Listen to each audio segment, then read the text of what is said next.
The topic that I chose was discrimination felt against Latinos.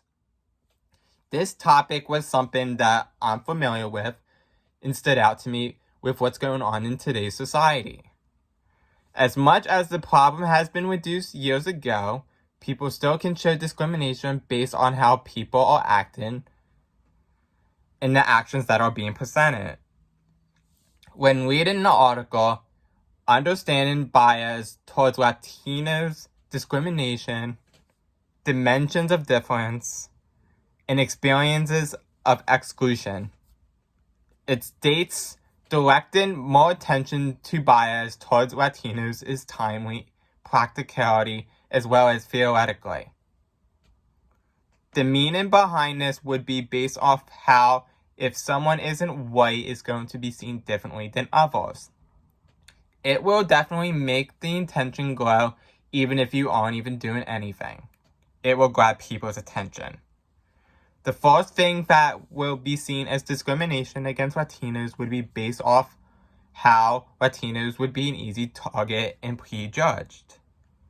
When people will always make a judgment about everyone, it can majorly affect someone's future. It states in the article, it is likely that negative attitudes towards undocumented immigrants extends to Latino immigrants in general because of how closely associated these two groups are. This goes to show you how most perceptions will come out to people who come from people that aren't from a different culture. I would want to say this wouldn't feel right to me at all, only how it would make me feel uncomfortable, but also not fair that even if you are Latino, you can still be treated unfairly. Diversity is something that would stand out to me because I would want to find out more about where they came from. It would be better if people give Latinos more of a chance to express themselves instead of prejudging, because it will make people open their eyes more and see that they are just like us.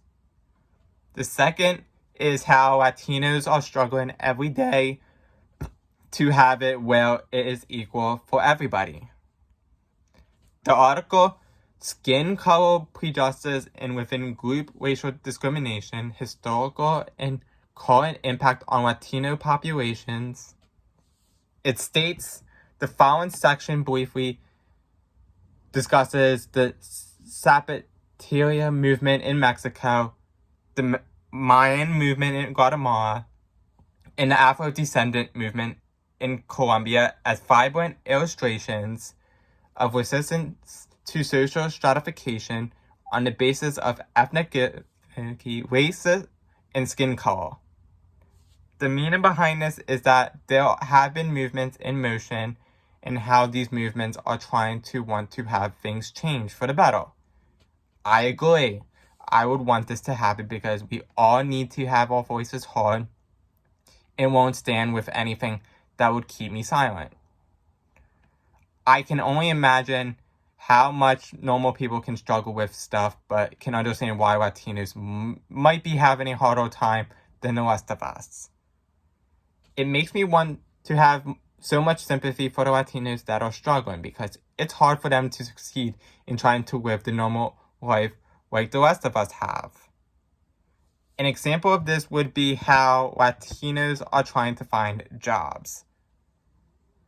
The way I define this would be how there would be job openings available on the internet, but also there are signs that there are in stores that are hiring. It's hard for Latinos would put in applications in, but the thing is that the people who are hiring would be judgmental in selecting them because of their background. The third reason is that there are impacts that are evolving around colorism. Colorism is prejudice or discrimination, especially within a racial or ethnic group, favoring people with whiter skin color over those with darker skin. In the article, Skin Color Prejudice and Within Group Racial Discrimination, Historical and Current Impact on Latino Populations, It states the legacy of racism against non-white populations can be widely absorbed in today's Latin American society. By rendering them invisible to the devaluing of traditions rooted in indigenous and African beliefs and framing these groups as exotic others. The meaning behind this would be how the Latin society is not seen majorly as it is to the other societies that are going on in the world, or as seen as important.